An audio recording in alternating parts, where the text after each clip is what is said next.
देखिए इस प्रश्न को देखते हैं। इस प्रश्न में क्या कह रहा है, एक कुआं खोदने की बात कर रहा है जिसका आंतरिक व्यास दे रखा है, अंदर का इंटरनल ये रखा है d इक्वल टू दे रखा है 14 मीटर।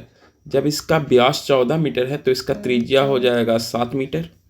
इसका त्रिज्या हो जाएगा आपका 7 मीटर। देखिएगा इसका त्रिज्या हो जाएगा आपका 7 मीटर।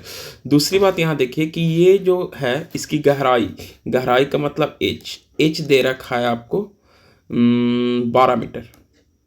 12 मीटर एच दे रखा है। एक बात यहाँ समझना होगा आपको कि जैसे सपोज डेट ये कुआं का मुंह है, तो अगर कह रहा है इसकी चारों ओर अराउंडिंग वाइड, अब इसके चारों ओर का मतलब ये हो गया इसके चारों ओर ये, और ये चारों ओर का जो एरिया है ये आपको दे रखा है क्वेश्चन में, आपके प्रश्न में दे रखा है 7 मीटर।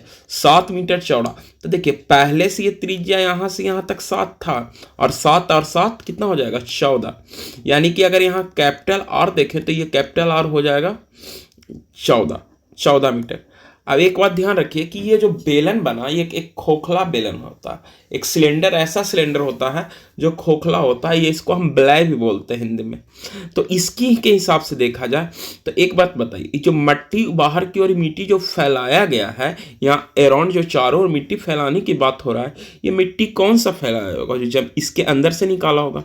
तो इसका मतलब कि जितना इस कुएं का गड्ढा खंद कर निकाला होगा, तो इस स्थिति में जो होगा कि इसका वॉल्यूम जो मिट्टी फैलाया है जिसका वॉल्यूम और निकाला है, दोनों वॉल्यूम आपस में बराबर होंगे। दोनों वॉल्यूम क्या होंगे, आपस में बराबर होंगे।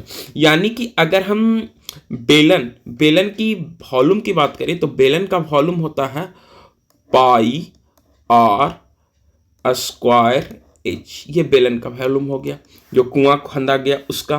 अब देखिए ये खोखला बेलन है, ये बीच में हमको मट्टी नहीं देना है, मट्टी इस सगरो देना है। इसको हम लोग हिंदी में कहते हैं खोखला बेलन। तो खोखला बेलन के हिसाब से क्या हो जाएगा, होलो सिलेंडर इसको बोलते हैं।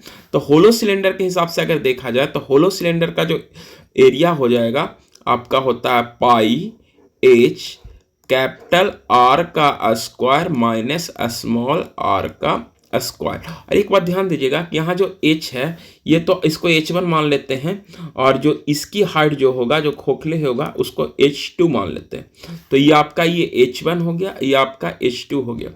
ठीक है। अब एक बात देखिए, इन दोनों का आयतन आपस में इक्वल होगा, तो हम क्या ऐसा कर सकते हैं कि ये दोनों का आयतन है तो आपस में इक्वल है, तो जो कटने लायक है उसको काट देते हैं। जैसे पाई है, पाई से पाई कैंसिल आउट हो जाएगा, पाई से पाई कैंसिल आउट हो जाएगा। अब इसका वैल्यू रखते हैं। ये देखिए आर का मान कितना है 7, यानी कि इसको हम लिख सकते हैं 7 इंटू 7। इसको हम लिख सकते हैं 7 इंटू 7, और इसके 7 इंटू 7, और इसका आपका ऊंचाई दे रखा है कुएं का 12 और इक्वल टू इधर देखते हैं। तो इधर देखिए, इधर आपका हो गया 7, एक मिनट, ये एक से इसका जो हो जाएगा आपका, ये आपका त्रिज्या हो गया 7। तो जब त्रिज्या 7 हो गया तो इसको हम लिख सकते हैं 7 गुना 7, और इसका ऊंचाई हो गया था आपका 12, तो 12 हो गया। इधर देखिए H2 ही आपको निकालना है, तो H2 का H2 होगा। अब देखिए यहां पर आपका हो जाएगा क्या, कैपिटल आर है आपका 14 का स्क्वायर, और ये है आपका कितना का स्क्वायर, 7 का स्क्वायर। अब एक काम कीजिए, क्या आप इसको 14 का स्क्वायर और 7 का स्क्वायर करके काटना पसंद करेंगे, या फिर मेरे साथ ऐसा भी आप कर सकते हैं, इसको लिख सकते हैं 7 गुना 7 इंटू 12 और इक्वल टू, हम अभी मल्टीप्लाई नहीं करेंगे। अब इसको देखो, इसको a मानते हैं, इसको b मानते हैं, तो देखो a square minus b square, तो आप लोगों ने a square minus b square पढ़ा है कौन सी, a प्लस b और into a minus b, a plus B into A minus B. इसी को हम यहाँ लिख सकते हैं 7 गुना 12 बराबर, यहाँ से हो जाएगा H2। अब देखिए यहाँ इस दोनों आपस में जुटेगा, तो ये हो जाएगा 14 और 14 7 आपका हो जाएगा 21, और ये आपका हो जाएगा 14 में से 7 गया तो बच गया 7। अब देखिए, अब जो हम काटने लायक है जो कैंसिल होगा उसको हम काटते हैं। जैसे ये 7 से 7 कैंसिल हो जाएगा, बराबर की साइड इस साइड है, और ये 7 से कट जाएगा आपका 3 बार में 7 21, और 3 से ही कट जाएगा आपका 4 बार में। यहां से आप निकाल लिए 4 बराबर H2, यानी कि जो हमारा ऊंचाई होगा, देखिए हाइट पूछ रहा है ना, फाइंड द हाइट, तो यहां से हमारा निकल गया हाइट इक्वल टू आपका कितना हो गया 4।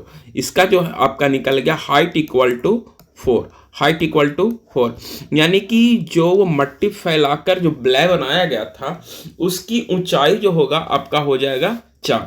आई होप आप लोग समझ गए होंगे। तो इसी साथ हमारे साथ बने रहिए। जय हिंद।